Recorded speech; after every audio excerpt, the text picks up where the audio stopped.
урматтуу студенттер, сиздер менен экономикалык теория дисциплинасынан акча жана анын кызматы темасындагы лекциябызды баштайбыз. Лекцияда көрүлүүчү суроолор: биринчи, акчанын пайда болушунун негиздери, акча өзгөчө товар, нарк формаларынын өнүгүшү, акчанын маани маңызы жана анын аткаруучу кызматы. Урматтуу студенттер, сиздер бул лекцияда акча деген эмне, акчанын тарыхы, анын аткарган функциясы жөнүндө билип аласыздар.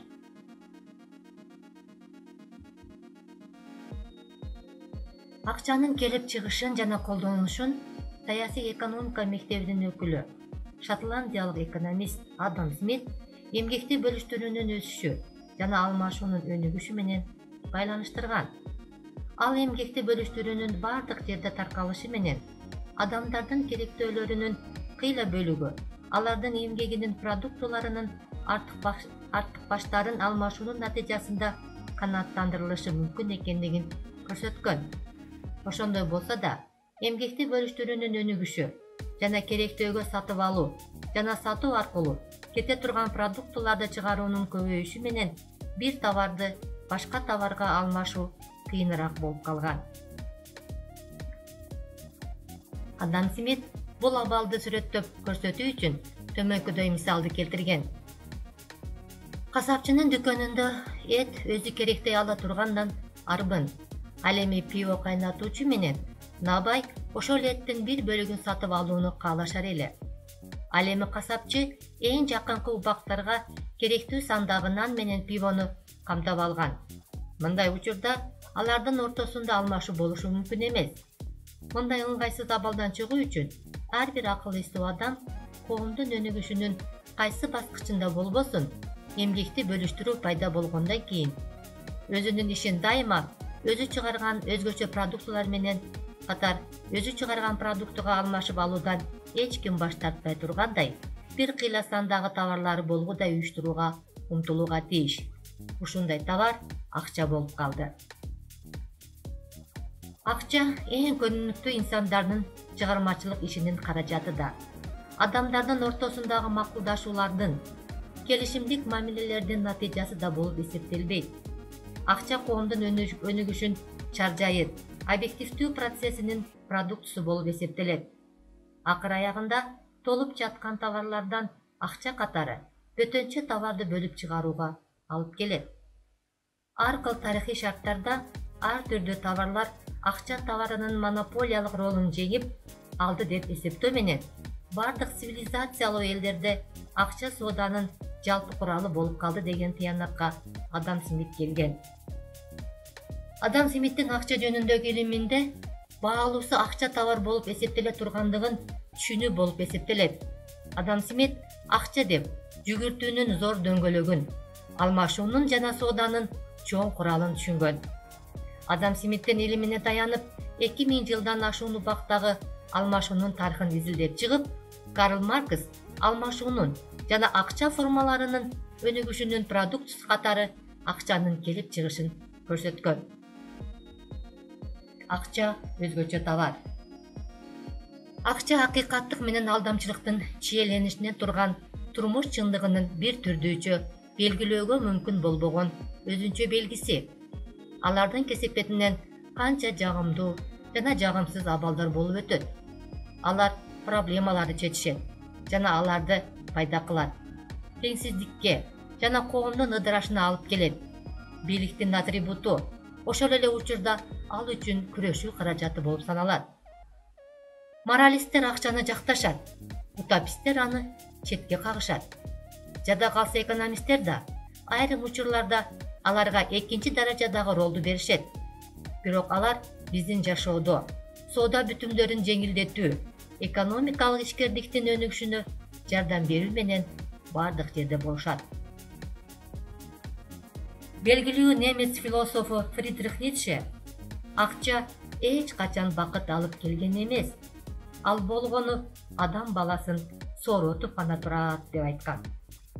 Туура, тигилже бул көз караштан алганда да учурдагы турмуш чындыгы өнүгүп жаткан технологиялары боюнча сиңирген көп кырдуу багыт.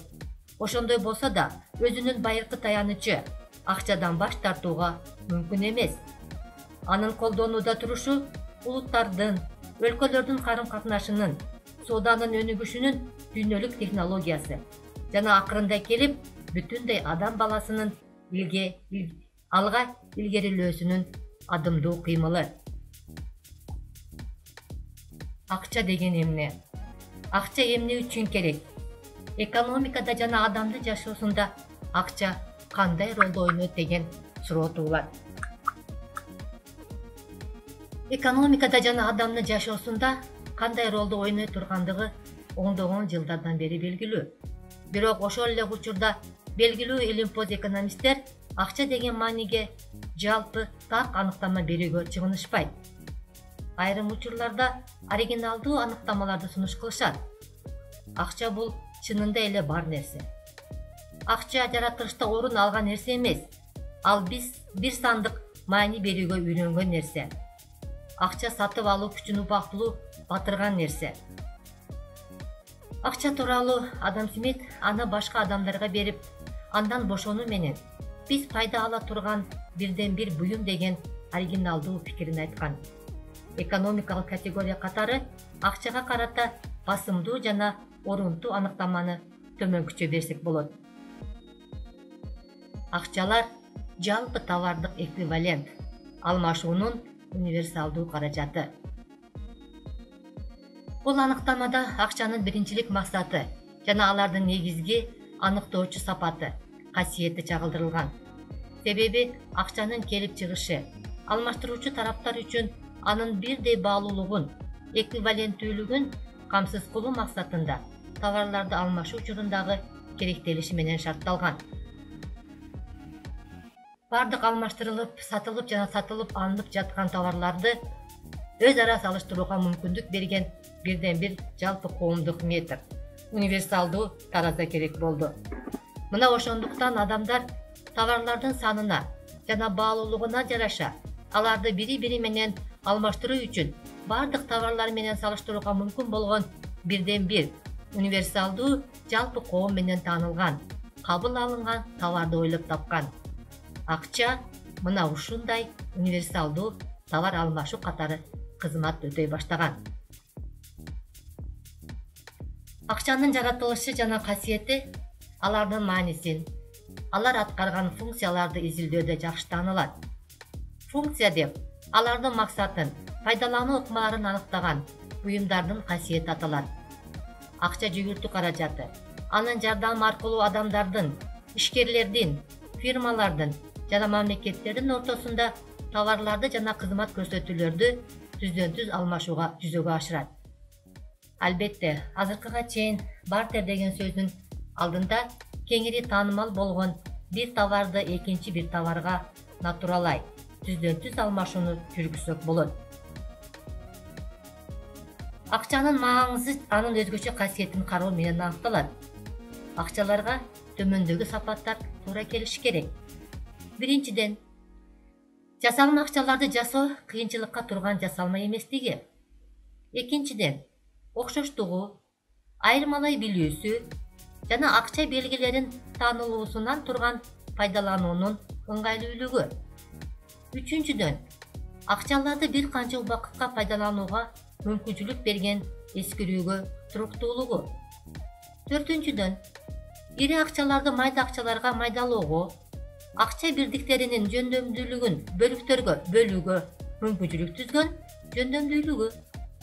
Бешинчиден, акчалар сунуш кылынган формасына карабастан бирдей нактагы акчалар бирдей сатып алуу жөндөмдүүлүгүнө ээ болгон бир түрдүүлүгү.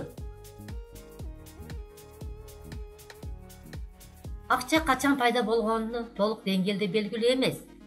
Алгач акчанын ролун товар эквиваленттер аткарган. Акчанын тарыхы бул иш жүзүндө алганда цивилизациянын тарыхы. Адамга акча катары эмне гана кызмат өтөгөн жок. Мисалга, Африкада, Азияда жана Океанияда каури үлүлдөрү, Мексикада кокос, Меланезияда доңуздун куйруктары, Карелиум аралдарында тегирмен таштары, байыркы Грецияда темир зымдар жана башка өлкөлөрдө мал, булгары, тери, тамеки, кургатылган балык, буудай жана башкаларды мисал келтирсек болот. Байыркы орус акча бирдигинин куна деген аталышы мындай товардык эквивалент катары куницанын териси пайдалангандыгы менен түшүндүрүлөт. Баса бул аталыш азыркы күнгө чейин айрым славян тилдеринде сакталып калган. Мисалы, Хорватиянын акча бирдиги азыркы күнгө чейин бир куна деп аталат. Акчалар таш сыяктуу эле оор, була сыяктуу эсе жеңил болгон. Товардын наркы алмашуудан, башкача айтканда, алмашуу наркынан көрүнөт. Алмашуу наркы нарктын формасы болуп эсептелет. Нарктын формалары бир катар этаптардан өттү жана бир формадан экинчисине алмашылды. Нарктын биринчи алгачкы формасы нарктын жөнөкөй жана күтүүсүз формасы болду. Алгачкы коомдогу адамдардын кимдир бирөө балта жасап, жолдо баратып аны күтүүсүздөн данга айырбаштап жиберген. Мисалы, сиз сүрөттө көрүп тургандай, бир балта 20 килограмм данга барабар болгон. Мында бир товар башка товарга түздөн түз, арачасыз алмашылды. Алмашуунун ушул мисалынан Карл Маркс маанилүү тыянак чыгарган. Бир балта өзүнүн наркын 20 килограммдан менен туютту. Мындай биринчи товар балта салыштырмалуу активдүү формада турат, өзүнүн наркын башка товар дан менен туютту. Ал эми дан эквиваленттүү формада болуп, башка товардын наркын билдирди. Биз бир балта канча турат деп сурасак, 20 килограмм данга барабар деп жооп беребиз. Демек, балтанын баасы 20 килограмм данга барабар. Бир балта 20 килограмм данга барабар деген теңдеме аларды чыгарууга бирдей жумуш убактысы сарпталгандыгын билдирет. Эгерде алардын бирине сарпталган эмгектин саны өзгөрүлсө, бул теңдеме да өзгөрүлүшү мүмкүн. Эгерде балта жасоого эмгек сарптоолору 2 эсеге азайса, анда теңдеме мындайча болот: 2 балта 20 килограмм данга барабар. Тескерисинче, эгерде дан өндүрүп алууга сарптоолор 2 эсеге азайса, анда теңдеме мындайча болот: 1 балта 40 килограмм данга барабар болот. Бул нарктын толук же кеңири формасы болчу. Мында алмашууга эки эмес, бир нече товарлар катыша баштады. Анда бир товар салыштырмалуу формада, калгандары эквиваленттүү формада болгон. Товарды товарга алмашуу жүрдү. Мында алмашуу төмөнкүдөй түрдө туюнтулду.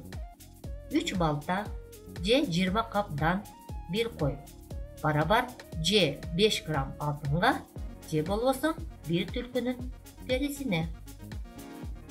Бул форманын кемчилиги бирдей эквиваленттин жоктугу болду. Мындан алмашуунун кыйынчылыгы кээде товарды товарга түздөн түз алмашууну ишке ашыруунун мүмкүн эместиги келип чыкты. Ушунун бардыгы алмашууну абдан татаалдантты. Алмашуу башка товар аркылуу ишке ашырылышы мүмкүн эле. Жалпы эквиваленттин ролунда товарлар болгон кезде техникалык кыйынчылыктар келип чыккан. Аларды ташып жүрүү, бөлүктөргө ажыратуу кыйын болгон. Мисалы, мындай учурда калган товарлар үчүн жалпы эквивалент катары кой акчанын ролун ойногон. Демек, дүйнөдө бирдиктүү эквивалент болгон эмес. Өлкөлөрдүн ортосундагы соодада татаалдык болгон. Элдердин ортосундагы алмашууда бирдиктүү эквиваленттин зарылдыгы келип чыккан.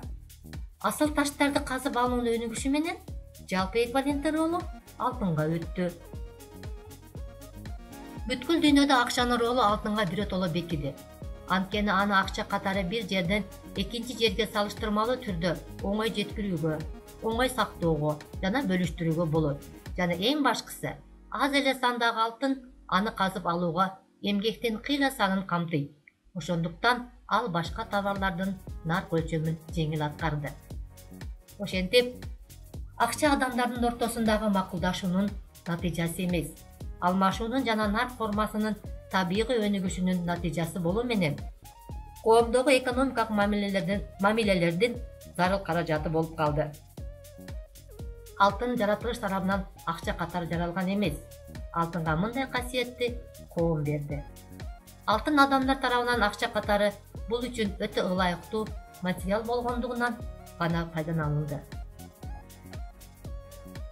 Ошентип, акча дегенибиз товарлардын нарк өлчөмүнүн ролун аткаруучу жана алмашуу каражаты болуп эсептелүүчү жалпы эквивалент катары толуп жаткан товарлардан бөлүнүп чыккан өзгөчө товар. Акчанын келип чыгышы менен товар алмашуу акча аркылуу жүрүп калды. Товарлардын дүйнөсү эки лагерге бөлүндү. Бир жагынан эң кымбаттуу товар акчага, экинчи жагынан бардык калган товарларга. Акча каалаганда буюмга айланууга жөндөмдүү, сыйкырдуу каражат болуп калды. Акча азыркы заманда зор коомдук экономикалык күчкө ээ. Ошондуктан рынок экономикасында борбордук роль ойногон акчанын маани маңызын жана аткара турган кызматын түшүнүп алышыбыз зарыл. Коомдогу социалдык экономикалык мамилелердин өндүргүч күчтөрдүн өнүгүшүндө акчанын мааниси зор. Бардык экономикалык мамилелер акча аркылуу жүзөгө ашырылат. Акчанын жардамы менен экономиканын бардык участкаларынын өнүгүшүн каржылоо ишке ашырылат. Акчанын жардамы менен бүткүл улуттук эсеп-кысаптын чоңдугу, мисалы, дүң улуттук продуктунун, улуттук кирешенин чоңдугу, баалардын, кызмат акынын, пайданын процентин жана башкалардын деңгээли өлчөнөт. Акча экономиканы жөнгө салып турууда да маанилүү роль ойнойт. Бардык көрсөткүчтөр, жашоонун деңгээли, кирешелерди бөлүштүрүү жана аларды пайдалануу, байлык жана жакырчылык акчанын жардамы менен өлчөнөт. Төлөм каражаты катары акчанын жоктугу же анын санынын чектелүүлүгү товар жүгүртүүнү кыйындатат. Бул өз кезегинде экономикалык өсүштү кечеңдетет. Эгерде жүгүртүүдөгү акчалардын саны ашкере көбөйүп кетсе, бул инфляцияга, башкача айтканда, акчалардын баасынын төмөндөп кетишине алып келет. Бул бардык активдердин баасынын төмөндөшүнө шарт түзөт. Акчанын маани маңызы анын аткарган кызматтары аркылуу ачылат. Акча төмөнкүдө негизги кызматтарды аткарат. Нарк өлчөмүнүн, товар алмашуунун каражаты жана топтоо каражаты болуп кызмат кылат. Нарк өлчөмү катары акчанын тарыхый кызматтарын алтын аткарып келген. Нарк өлчөмү болуш үчүн акча товардын баасына теңдеш чыныгы наркка ээ болууга тийиш. Мисалы, 1 тонна темир 10 грамм алтынга барабар деп айталы. Товарлар нарктын ар түрдүү чоңдугуна ээ. Ошондуктан акчанын өзүн өлчөө зарылдыгы келип чыгат. Демек, алтындын бирдей эле саны ар кыл нарктагы товарлардын баасын өлчөй албайт. Товарлардын наркын өлчөөнүн ыңгайлуу болушу үчүн акча материалынын санын өлчөө бирдигине металлдын салмактык бирдигин кабыл алышат. Бул баалардын масштабы деп аталат.